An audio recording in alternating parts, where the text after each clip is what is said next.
মাতৃৰ কষ্টৰ মূল্য দি জিলিকিল পিতৃহাৰা যমজ কন্যা দুলীয়াজানত সোণ হৈ উজ্বলিল উদিষ্ণা আৰু উৰ্মি দৰিদ্ৰতাক নেওচি গৌৰৱ কঢ়িয়াই আনিলে দুলীয়াজান কুমুদনগৰৰ পিতৃহাৰা দুই কন্যা উদিষ্ণা আৰু উৰ্মি ফুকনে সত্যঘোষিত হাইস্কুল শিক্ষান্ত পৰীক্ষাত শিক্ষাৰ্থীৰে উত্তীৰ্ণ হৈ দুলীয়াজান অইল ইণ্ডিয়া উচ্চ মাধ্যমিক বিদ্যালয়লৈ সুনাম কঢ়িয়াই আনিলে দুই যমজ কন্যাই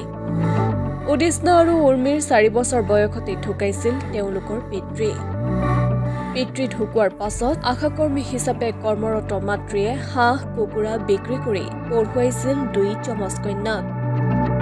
পঢ়াৰ মাজতে উৰ্মিয়ে চলাই গৈছিল বিভিন্ন ক্ৰীড়াৰ অনুশীলনো মোৰ নাম উৰ্মি ফুকন মই ইমান পঢ়া নাছিলো বুলি ক'ব পাৰি মেট্ৰিকৰ কাৰণে আগৰ দিন পঢ়িছিলো কিন্তু ইমান পঢ়া নাছিলো কেলে আৰু মানে মই এথলেটিকৰো প্ৰেক্টিছ কৰো তাত প্ৰেক্টিছতো দেৰি হৈ অহা তাৰপিছত টিউচনো সেনেকৈ ইমান হেৰি নহয় তাৰপিছতে টিউচন কৰোঁ ইমান হেৰি মই টিউচন বেছি নাযাওঁৱেই ক'ব পাৰি প্ৰেক্টিছলৈ যাওঁ মই বেছিকৈ মোৰ মানে ইমান মই পঢ়া নাছিলোঁ অকল মেট্ৰিকৰ আগৰকেইদিনে পঢ়িছিলোঁ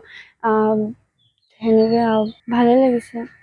মই এথলেটিকৰ প্ৰেক্টিছ কৰোঁ নাই হোৱা সেনেকুৱা প্ৰব্লেম একো হোৱা নাছিলে যদি ভালকৈ প্ৰেক্টিছ কৰে ভালকৈ যদি পঢ়ে তেতিয়া কেতিয়াও সেইটো পঢ়াত বেয়া নহয় যদি নিজে ভালকৈ নপঢ়ে তেতিয়া ৰিজাল্ট দিনো বেয়াই হয় চবেই কয় খেলিলে পঢ়াত বেয়া হয় কিন্তু সেইটো কথা নহয় পঢ়িলে মানে খেলিলেও মানুহ যদি ভালকৈ পঢ়ে তেতিয়া চবৰে ৰিজাল্টটো ভাল হয় ছাত্ৰী দুগৰাকীৰ সাফল্যত কুমুদনগৰবাসী গাঁৱৰ ৰাইজৰ মাজত আনন্দ বন্যা দেখিবলৈ পোৱাৰ বিপৰীতে পিতৃ সুঁৱৰী দুই কন্যাৰ চকুত দেখা গ'ল চকুলো দুই কন্যাৰ সাফল্যত গৌৰৱান্বিত মাতৃয়ে সংবাদ মাধ্যমৰ আগত এনেদৰে প্ৰকাশ কৰিলে নিজৰ মনৰ ভাৱ কষ্টটো হৈছে কষ্ট কৰিছোঁ তাহাঁতক মই সময় দিব নোৱাৰোঁ তাৰপিছত যিমানখিনি প্ৰয়োজন সেইখিনিও মই দিব নোৱাৰোঁ দেউতাক ঢুকালে 13 চনতে ঢুকুৱা দেউতাক তাহাঁতৰ তেতিয়া বয়স 4 বছৰ হৈছিলে কষ্ট কৰি আজি ফল পাইছোঁ আৰু এয়া কিন্তু আৰু অলপ ভাল হ'লহেঁতেন মই যদি সময় দিব পাৰিলোঁহেঁতেন ধৰক সুবিধাখিনি দিব পাৰিলোঁহেঁতেন নোৱাৰিলোঁ আৰু দিবলৈ মই পেছাত এগৰাকী আশাকৰ্মীয়ে কৰোঁ আশাকৰ্মীটো কাম বহুত থাকে যেতিয়া ধৰক কেতিয়াবা ৰাতিও পেচেণ্ট নিবলগীয়া হয় তেনেকৈ কৰি আৰু সম্ভৱ সিহঁতে নিজেই কৰিছে কষ্ট ঘৰুৱা টিউচন দিয়াইছোঁ টিউচন মানে কি গ্ৰামাৰ টিউচনটো দিয়াইছিলোঁ 1.5 মাহ